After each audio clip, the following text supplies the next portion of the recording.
Loginnya seperti biasa, masukkan NIP dan passwordnya.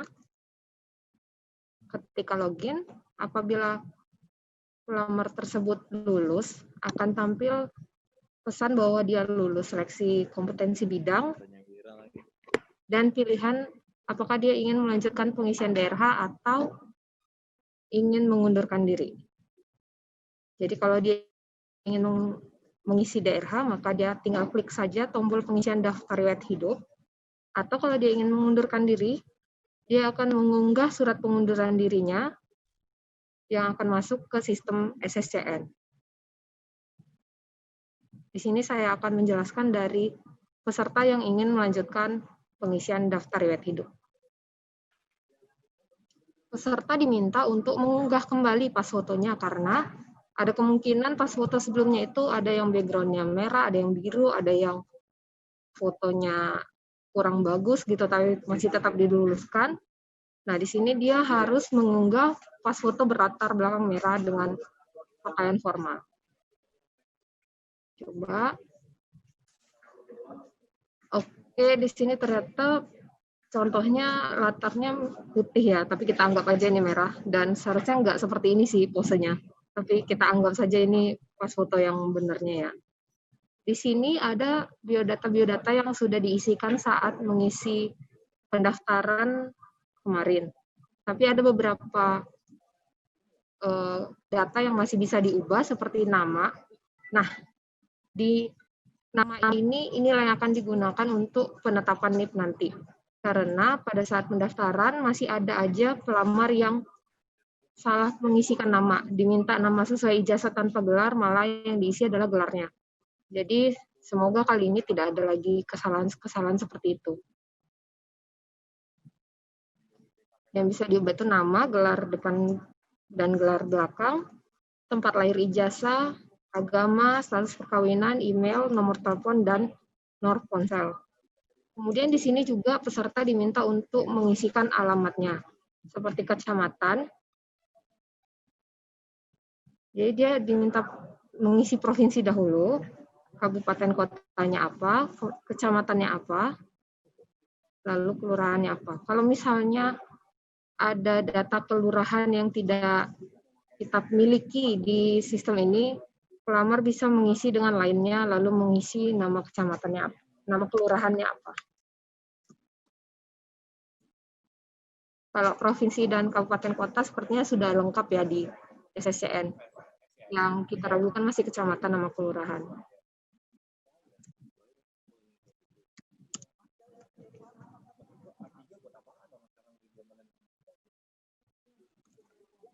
Mendingan standing banner di kantek-kantek aja. Jadi 14 biji. Supaya buat apa? Hobi bisa dipilih jenisnya, seperti olahraga.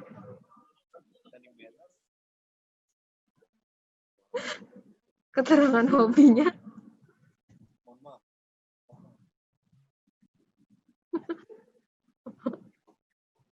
Oke.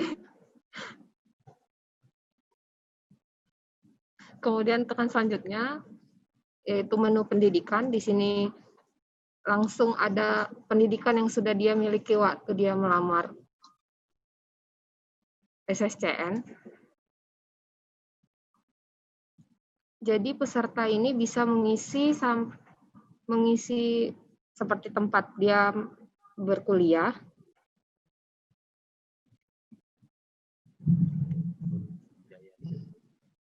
nama rektornya,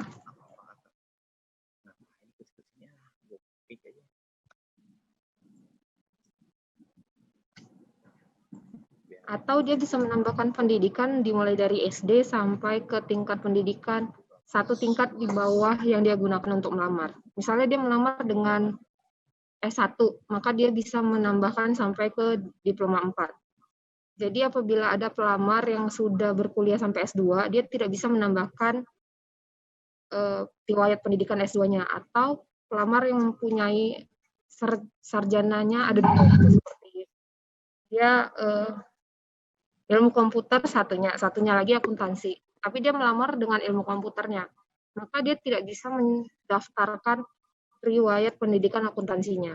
Seperti itu.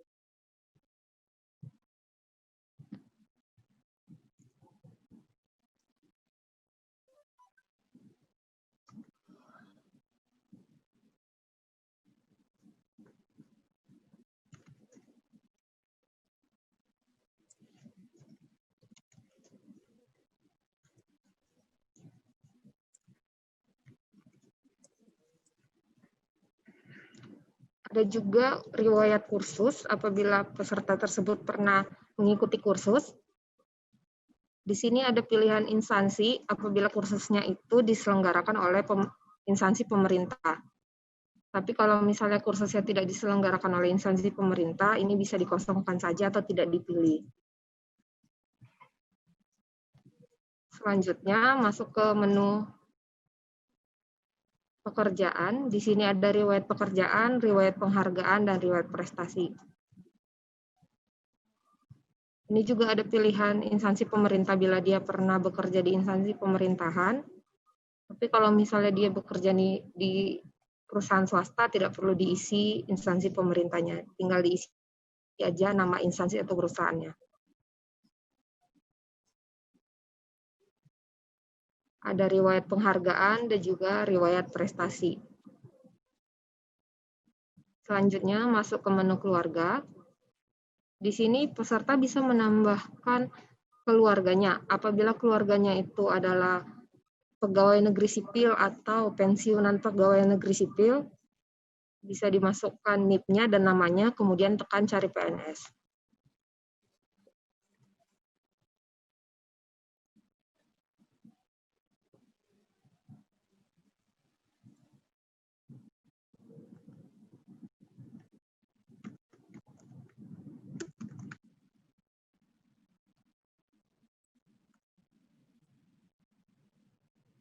Kalau misalnya NIP dan nama itu ditemukan di sistem kita, maka langsung terisi pekerjaannya adalah pegawai negeri sipil atau pensiunan pegawai negeri sipil, dan perusahaan atau instansinya itu adalah instansi pemerintah di mana dia bekerja.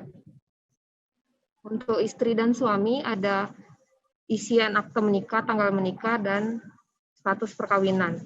Sedangkan untuk anak, orang tua, dan saudara kandung, hal tersebut tidak ada. Jadi hanya begini saja. Ini nomor kakak sampai status hidup. Ya, tambahin.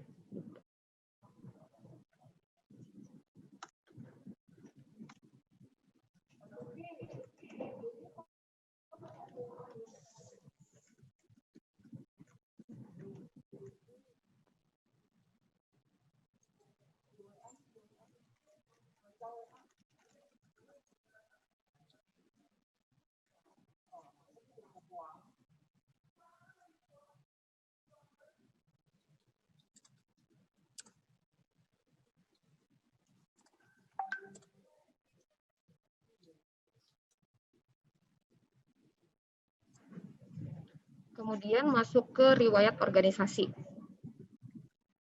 Tampilannya seperti ini, nama organisasi, jenis organisasinya apa, jabatan si CPNS saat berada di organisasi tersebut, dan lain-lain.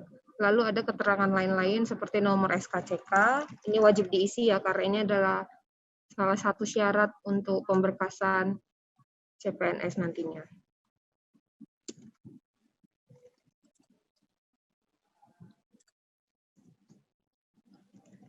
Nah, perlu dipastikan bahwa tanggal SKCK dan tanggal kesehatan jasmani juga bebas narkobanya ini perlu berada dalam waktu yang masih berada dalam waktu 6 bulan sampai dia pemberkasan. Jadi kalau misalnya dia mengisinya sudah lewat dari 6 bulan, nanti pemberkasannya tidak akan bisa diproses di sistem kita ya.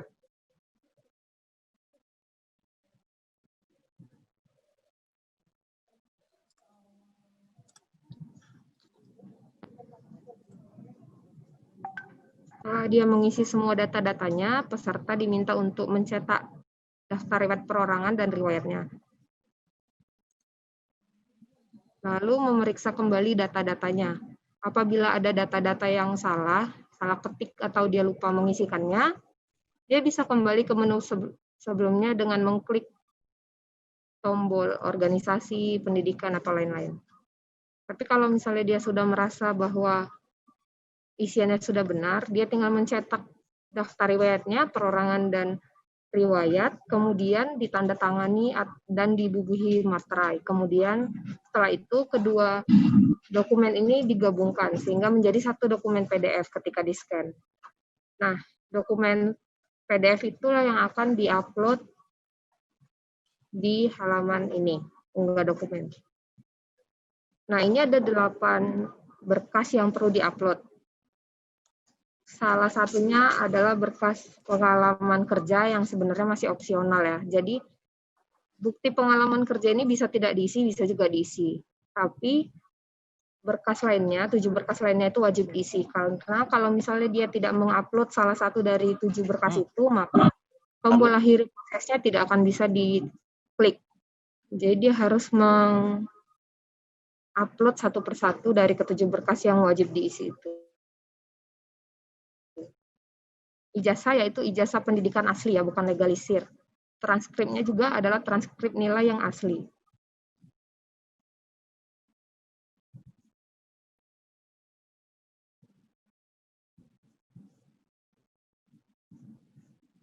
Nah, daerahnya ini harus sesuai dengan Perban BKN nomor 14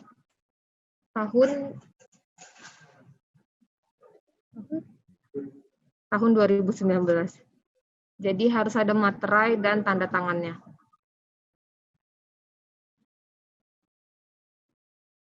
Oh ya, sebelumnya saya lupa menjelaskan bahwa di sini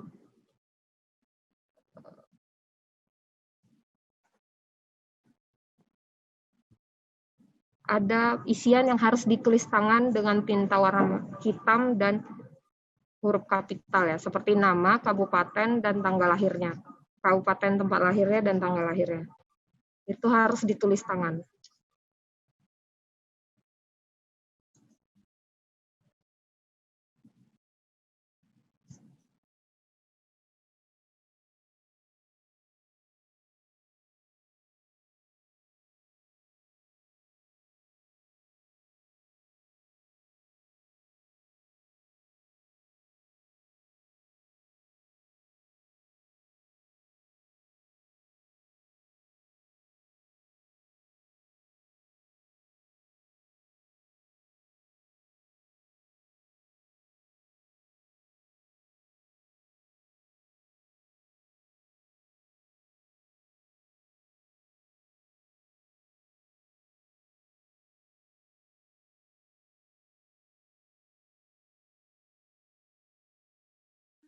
Nah, berkas ini masih bisa dilihat lagi ya.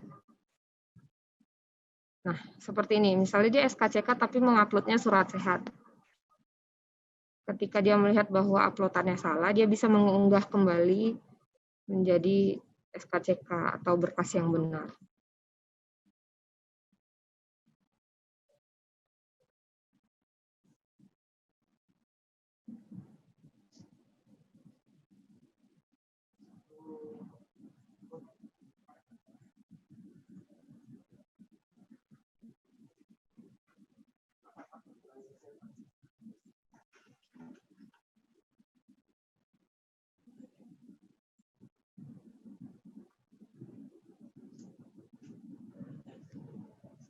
Misalnya dia tidak punya bukti pengalaman kerja, jadi kita tidak unggah bukti pengalaman kerjanya.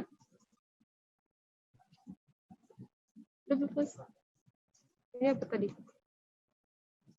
Oh. Kita coba akhiri proses pengisian DRH ya.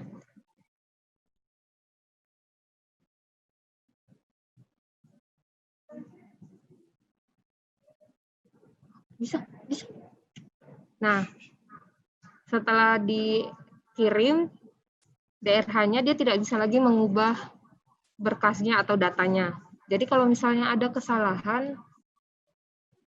maka itu kita berikan wewenang kepada instansi untuk mengupload berkas yang benar di doku digital begitu. Dia hanya bisa melihat tanpa bisa mengunggah kembali berkasnya.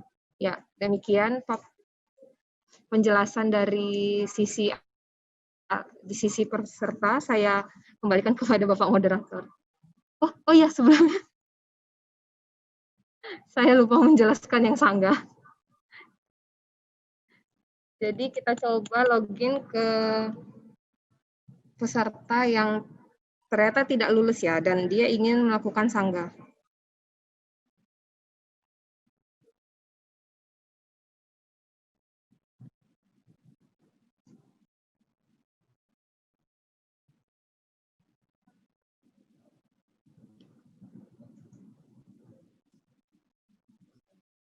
Jadi seperti yang sudah dijelaskan Pak Dipta tadi, ada dua jenis peserta yang tidak lulus. Ada yang ikhlas, yang ya sudahlah begitu ya. Ada yang ingin mengajukan sanggah. Jadi di sini dia diminta untuk mengisi perihal sanggahnya apa. Kalau misalnya peserta tersebut adalah peserta dengan jabatan guru, maka ada pilihan menyanggah nilai serdik, menyanggah serdik. Tapi kalau misalnya tidak ada, pilihan itu tidak akan ada. Dan untuk instansi yang memiliki SKB non-CAT, ada juga pilihan untuk SKB non-CAT-nya. Jadi ketika dia memilih SKB non-CAT, akan muncul lagi pilihan metode SKB-nya apa. Kemudian peserta tersebut diminta untuk mengunggah bukti sanggahnya.